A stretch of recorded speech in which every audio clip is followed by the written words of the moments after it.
Neuland, the HPI podcast. With digital transformation, we are entering a whole new world, from the power of artificial intelligence to blockchain and hate speech and social media. Experts from the Hasso-Plattner-Institut talk about the risks and opportunities of digitization in this podcast series. Welcome to this episode. My name is Leon Stebe, and our topic today, design thinking. New global study about the power of innovation in organizations. These days, design thinking is no longer just a new approach. The topic has gathered pace over the last 2 decades. However, opinions are divided whether design thinking is simply old wine in new bottles, a passing trend, or is it still evolving as it is being spread to an increasing number of organizations and industries. Today, we want to talk about the actual status quo. With a new study, the research team of Prof. Uebernickel and Stefanie Gerken investigates temporal developments and changes in design thinking practices in organizations over the past years. And here they are. Stefanie Gerken is lab designer and facilitator at Deloitte Greenhouse, and she was design thinking lead at HPI School of Design Thinking. Welcome to the show, Ms. Gerken. Thank you.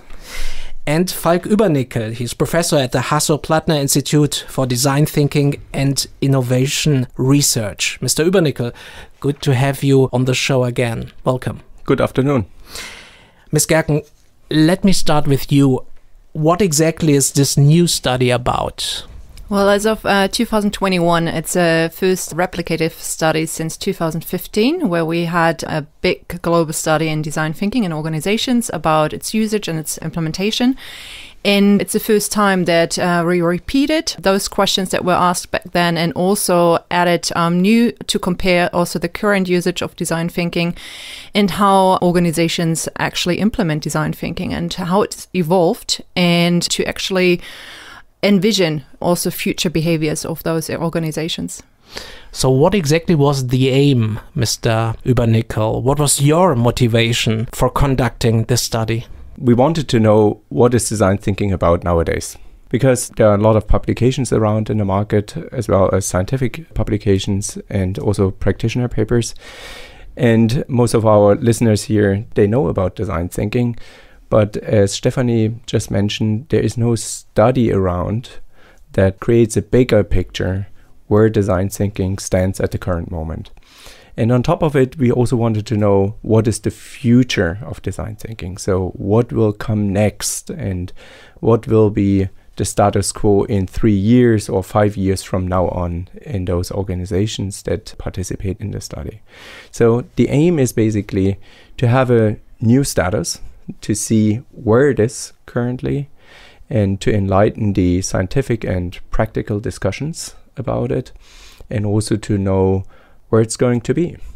And I'm wondering, what was the design of this study, Ms. Gerken? How do you get your results? How do you find your participants? Well, we actually spread it around the network of the Hasso-Plattner-Institut and also its D-schools around the globe, but also through websites, social media. So wherever people also were talking about design thinking, we try to spread the website link so that people could participate, hopefully also extended our networks. So that's why we also aim to go globally and to go and look for different feedback from organizations worldwide. Okay, so let's talk about the key findings here, Mr. Uebernickel. Could you identify how design thinking practices have evolved in organizations in the past years? Yes, definitely. I mean, let's maybe start with a general overview of the status quo. When we look back at 2015, I remember very well that a lot of publications said, also scientific publication, that design thinking is basically at its end. And for sure, there were also some or many positive articles, but also a kind of peak that was describing that design thinking is now running out and something new needs to happen. And our study shows very clearly that since 2015, we see a kind of exponential growth in the adoption of design thinking. So it's even over exceeding my own expectation. I was thinking more about a linear growth or a bit more than linear, but it's almost an exponential growth.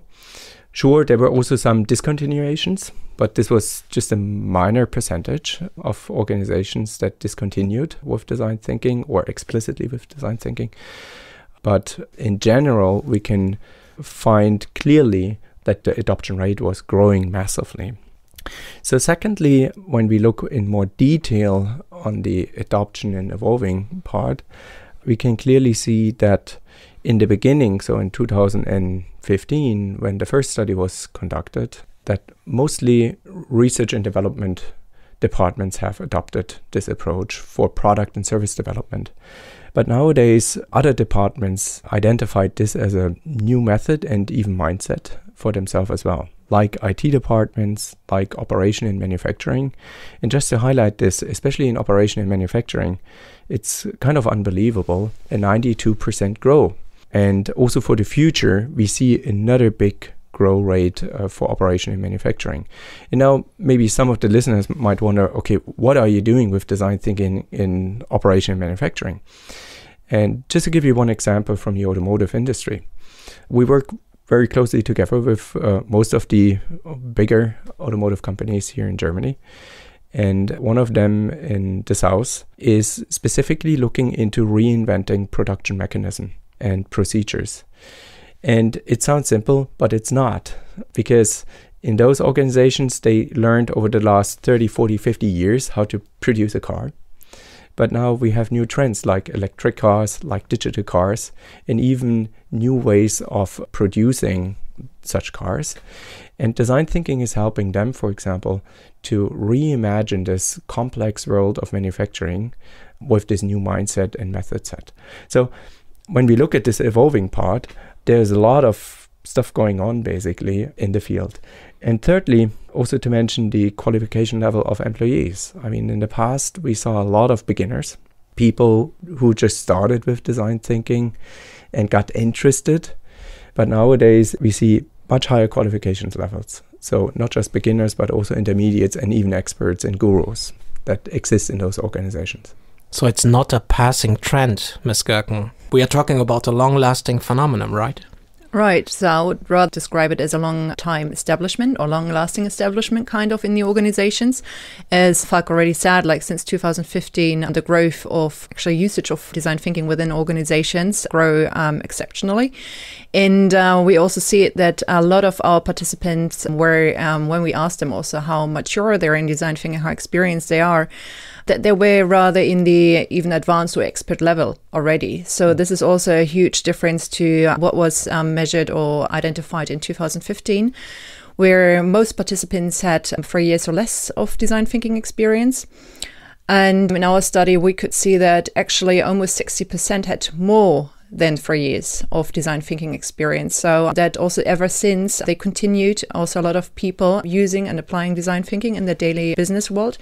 And we also asked them in different contexts, like how they apply it in their organization and also how they use it in their cultural environment. So being it as a process or as a tool, which is not per se a negative thing if they want to apply it that way, and also for certain projects, as long as it's also in a supportive culture within the organization. But we also saw like if organizations decide to use design thinking as a holistic approach, as a mindset, as a way how to work in an organization, that they then rather see also design thinking as a mindset, and that they really also use it in there or try to incorporate it, because it's not an easy thing to do just because you want to do it, to change everything, but step by step to actually implement it into the organization as a behavior.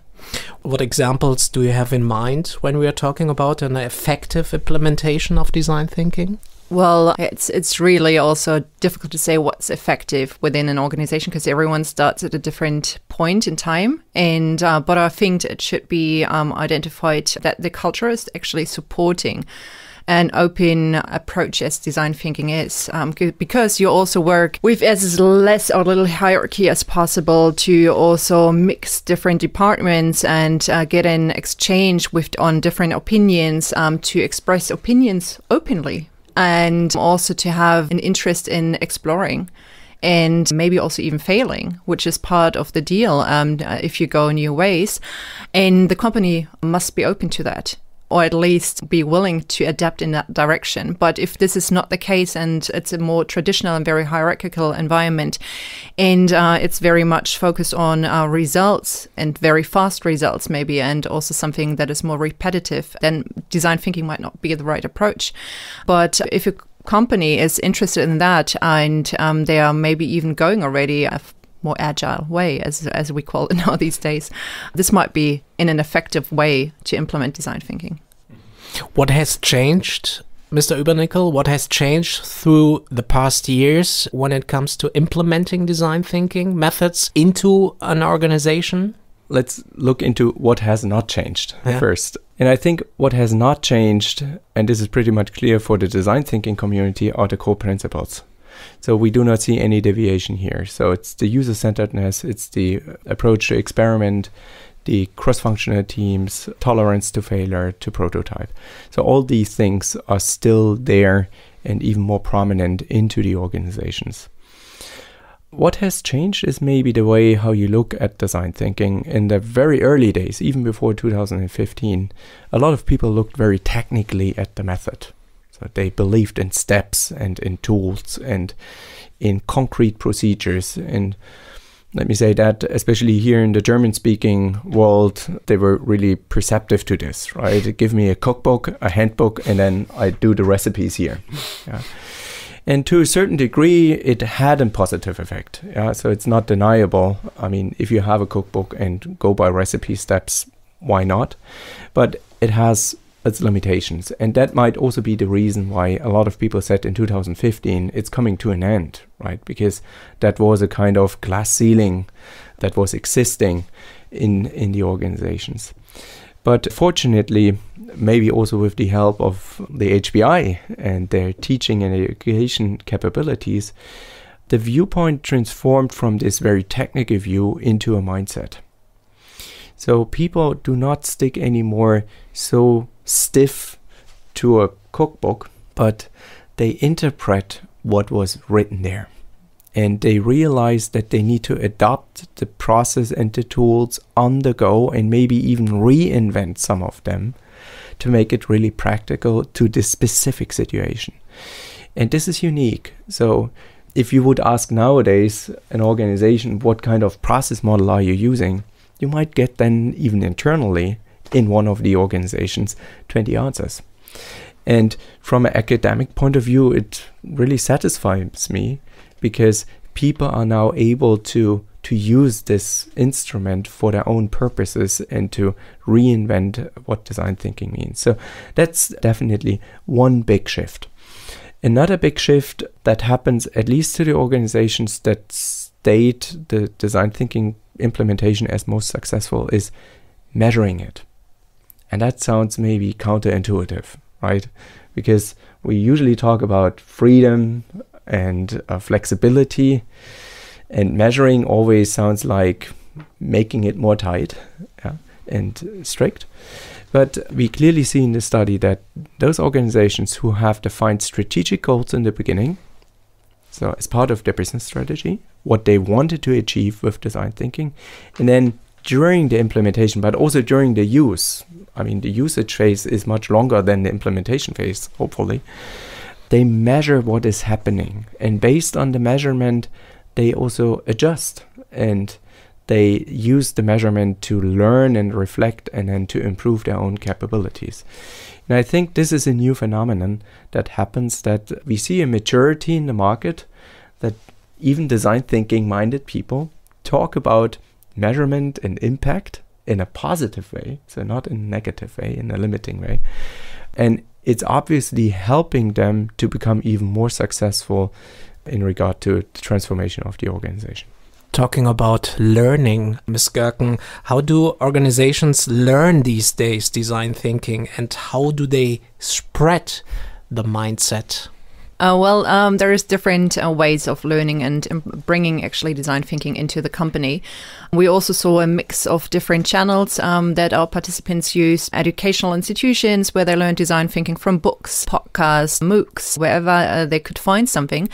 But there's also an increasing, and this is also compared to 2015, very much highlighted, they have an increasing internal training capability now these days within the organization. So there's more and more experts within their organizations who are able to train the people, and they set up also different ways of training their people, being it also here through workshops or maybe online formats or also projects they're working on hands-on.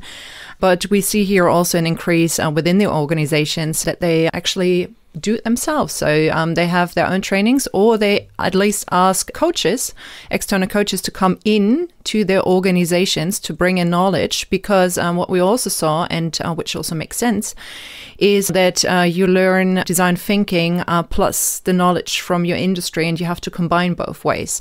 So also the industry expertise is here very important, that you combine both, so that you don't do just a rigid design thinking process and you do it no matter what, but that you also have to see and learn where your company and also your industry is currently at, and that you have to adapt then also your steps, how you want to do it, how you want to approach projects, where you're currently at from the company's view.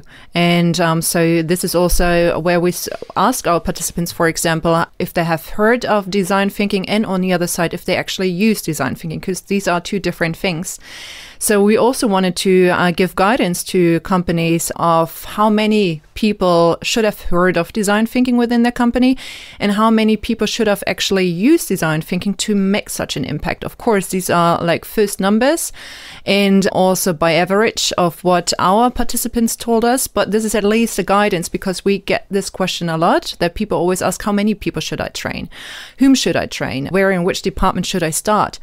And also in our study, we figured that the smaller the company, of course, the more people have heard about it. This is common sense, like you can place it rather centrally, the smaller the company. But also in big companies, that you start also here with departments that are more open and maybe also easier working with such an approach. Falk already mentioned, like also IT departments or sales or human resources, they're working because they're like very human-centered departments anyway, with design thinking, but also other departments implementing it more and more. So that also this iterative approach of that you start in a department and that you learn from their experience and then go step by step to other departments makes a lot of sense to especially bigger and large companies, because there it's much easier to learn also and then to adapt it. And just to add on what Steffi said, what's also clearly visible is that training starts on a different level nowadays.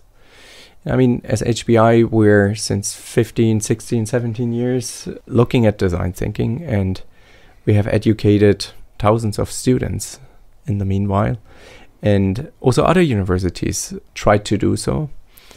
And what we clearly see is that new employees, new hires, they bring a lot more knowledge with them already than in the past. In the past, it was really the new guinea pig, right? And nowadays, everyone knows what, at least the term design thinking, and a lot of people know what it is, kind of. So you start on a different level of training people than in the past. Looking into the future, Ms. Gerken, what will be the key challenge for the next years to ensure that companies are successful with design thinking also in the future? Well, a key challenge will be definitely also to pick up employees and also the leadership and management who are maybe used to work in a different way.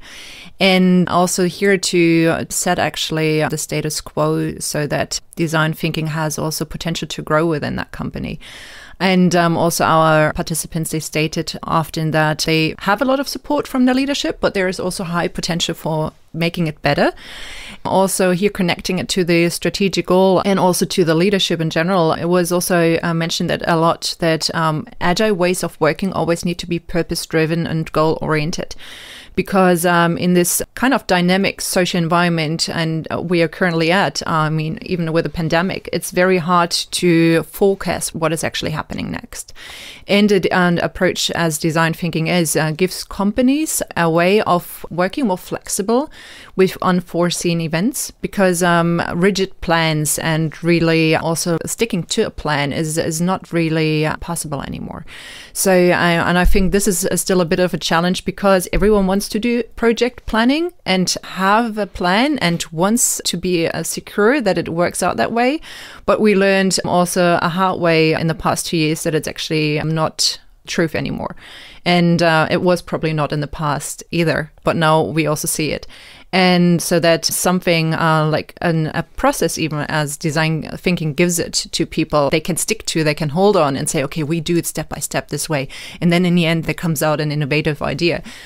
I mean, if this is the way how they want to see it, then it gives them something they have an orientation at. But even to be okay and to feel confident with ambiguous outcomes, and that you don't know where it will end up, but you feel secure that you have an idea of how you can move forward, and that you have your tools and methods at hand that you can actually apply, so that you have an outcome in the end of the day. And that is better planning than not knowing where to go.